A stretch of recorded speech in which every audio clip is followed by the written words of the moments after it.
大家平安，欢迎收听迦南之声，我是尤伯牧师。今天9月6号，我们要分享的是处理危机的力量。撒母耳记上30章1到20节。弟兄姐妹，我们先来读 RPG 的金句。大卫求问上主，我该不该去追击那些侵略者？我能追上他们吗？上主回答，你去追击，你一定能追上，并且救回被掳去的人。撒母耳记上30章第8节。大卫他被排拒于非利士人，最终在亚基王的劝说下，只好返回喜格拉。未料他们回到寄居的地方，喜格拉城却被洗劫，所以使大卫一群人陷入空前的危机。当危机来到的时候，人的本性就显露出痛哭。我们看到，当大卫一群人回到喜格拉，看到城被烧毁，财物和妻子儿女都被掳去，所以他们看见了就嚎啕大哭。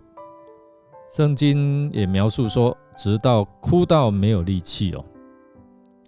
这是第一个，就是他产生了他的悲痛。第二个就开始埋怨埋怨大卫。人才尽失啊！我们去要参加战争，结果被排斥回来。所以在这边我们看到人人都非常痛苦、焦虑、苦恼。所以这时候他所跟随的人就把怒气转向大卫，要用石头打死他。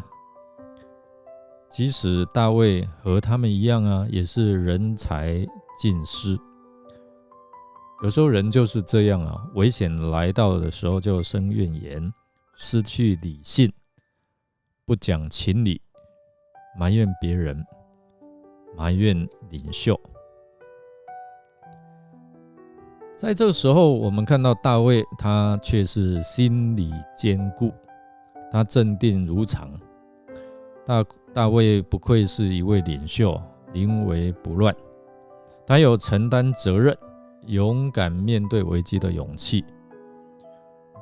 为什么大卫会有这么不同呢？大卫却倚靠耶和华他的上帝。经文这样描述，就是他得胜的秘诀，就是他倚靠耶和华上帝。他与众不同，因为有神可以成为他的依靠。大卫将耶和华上帝看为自己的上帝，自己的神，所以在危难的时候，他随时可以依靠他。弟兄姐妹，有时候我们的毛病是怎样？我们知道有上帝存在，但没有把他看定是我自己的神，而自己没有直接的关系，可能是父亲的神、妈妈的神，是阿公阿嬷的神，但是没有跟他自己建立好的关系以至于当危机来临的时候，只看见难处，把难处放大了，而忘记我们里面那么大的上帝。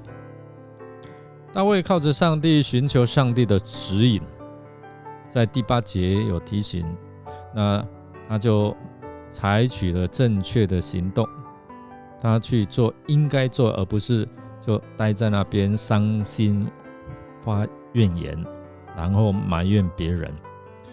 大卫这时候展现出属灵领袖的气质，他要祭司亚比亚将他将以弗得拿来，求问耶和华上帝是不是可以追击。结果询问之下，耶和华上帝回答说：“你可以追，必追得上，都救得回来。哇，这个是稳定他的军心啊。在这里我们可以看到大卫跟扫罗的对比。扫罗失去了上帝的同在，所以他去寻求交鬼跟巫术，最后呢就败亡了。反观大卫，他事事寻求上帝的指引，以至于上帝与他同在啊，并且赐福他得胜。所以大卫他因为有上帝的指示，立刻采取行动，所以赶忙去拯救他的家人。在拯救的行动当中，有200人疲乏不能前进的人，他们只好留在比索西。他们不是没有心，而是力不从心哦。在追赶的过程当中，大卫也得到了一个被亚玛力人遗弃的埃及人来作为向导。这位埃及人就带领他们去追赶敌人，省去寻觅的时间。正在亚玛力人得意忘形，在欢庆他们胜利之余，他们没有想到说大卫如此迅速就追到了，所以他们在没有防备之下，被大卫杀个片甲不留。除了400位有骆驼的人之外，全被杀灭。大卫他夺回被掳的一样也没有失落，包括他的这些的子民，跟随他的人的眷属。不但如此，他们还得了许许多多的战利品，可以说是因祸得福。我们看，如果危机处理得宜不但不是绝路，往往可以成为蒙福之路。在此我们又看到了一个例证，借着大卫处理危机的经历，是否也提醒你我，在极为险恶的情况下，仍然坚心倚靠主，即便别人不当的愤怒或者是批评临到，我们是不是能够依然专心寻求主的引导，而不至于在错上加错？特别是在状况危急的时候，我们依然能够祷告寻求神来做出正确的决定，不至于产生不良的后果跟结局。我们来默想大卫在面对亚玛力人的洗劫掳掠事件中，我们来看他流露出哪些的长处优点。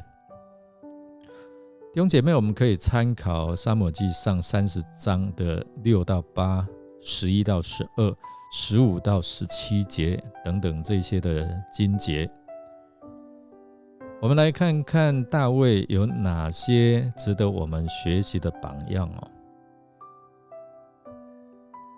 让我们一起来祷告。亲爱的天父上帝，我们要宣告你是我的主，我的神，我的好处不在你以外，因为你是我的力量，我的高台。你是大卫的力量，大卫的高台，你也是我的力量，我的高台，是我在患难中随时的帮助。我要宣告，因为有你同在，我就不惧怕，不动摇。愿主圣灵时时来感动我，感动我们。